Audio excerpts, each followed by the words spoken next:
হঠাৎ ভেনেজুয়েলার মাটিতে মাদক চক্রের বিরুদ্ধে হামলা চালানোর জন্য কেন ব্যস্ত হয়ে উঠলেন মার্কিন প্রেসিডেন্ট ডোনাল্ড ট্রাম্প?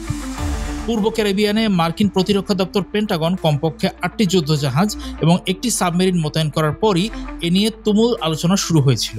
কিন্তু ট্রাম্প এবার পুয়ের্তো রিকোর ঘাঁটিতে অন্তত 10টি F-35 যুদ্ধবিমান মোতায়েনের নির্দেশ দেওয়ার পরই পরিস্থিতি এদিকে যাচ্ছে।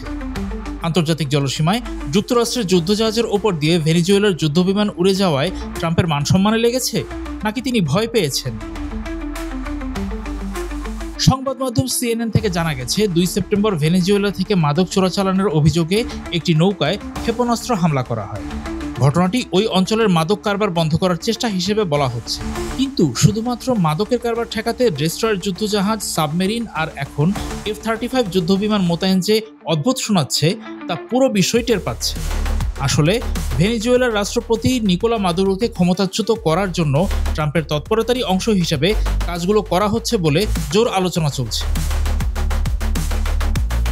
দক্ষিণ ক্যারিবীয় সাগরে গাইডেড ক্ষেপণাস্ত্র ধ্বংস করতে সক্ষম মার্কিন যুদ্ধজাহাজ জেসন ডানহামের উপর দিয়ে ভেনেজুয়েলার 2টি যুদ্ধবিমান উড়ে যায়।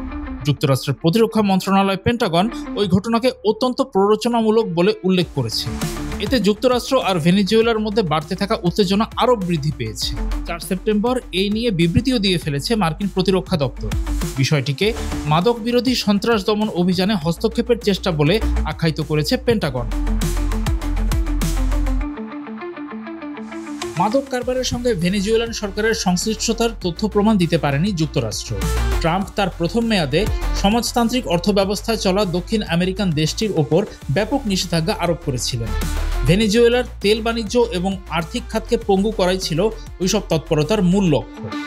গত মাসে অ্যাটর্নি জেনারেল পাম বন্ডি মাদুরোকে গ্রেপ্তারে তথ্য দেওয়ার জন্য পুরস্কার দ্বিগুণ করে $50 মিলিয়ন করে দেন। ভেনেজুয়েলার শাসন ব্যবস্থা পরিবর্তনের দুরভিসন্ধি মুখে অস্বীকার করেছেন ট্রাম্প, কিন্তু তিনি দেশটির 2024 সালের রাষ্ট্রপতি নির্বাচনকে খুবই অদ্ভুত বলে হেয় করে কথা বলেছেন। উল্লেখ্য, পশ্চিমা দেশগুলো ওই নির্বাচনকে বৈধতার সার্টিফিকেট দেয়নি। যা হোক, এখনকার পরিস্থিতিতেই ফিরি। মার্কিন রাষ্ট্রপতি মার্কো রুবিও এই সপ্তাহের শুরুতে বলেছিলেন, মাদক চক্র যেখানেই থাকুক না কেন তাদের বিরুদ্ধে যুক্তরাষ্ট্র ব্যবস্থা নেবেই। মাদক পাচারে জড়িত থাকার অভিযোগ অস্বীকার করেছেন মাদুরো। যুক্তরাষ্ট্র হামলা চালালে তিনি ভেনেজুয়েলাকে সশস্ত্র প্রজাতন্ত্র হিসেবে ঘোষণা করার কথা দিয়েছেন। চলমান পরিস্থিতি বোঝাতে নিজের দেশকে ইরাকের সঙ্গে তুলনা করেন ভেনেজুয়েলান প্রেসিডেন্ট। তিনি মূলত 2003 সালে মিথ্যা অজুহাতে ইরাকে চালানো ইঙ্গো মার্কিন আগ্রাসনের কথা মনে করিয়ে দেন। তিনি বলেন, ইরাকের কাছে গণবিধ্বংসী অস্ত্র থাকার গুজব পরে মিথ্যা প্রমাণিত হয়েছে। তেমনি ভেনেজুয়েলা সম্পর্কেও মার্কিন যুক্তরাষ্ট্র যা যা বলছে সেগুলো সত্য নয় বলে 5 সেপ্টেম্বর মাদুরো বলেন।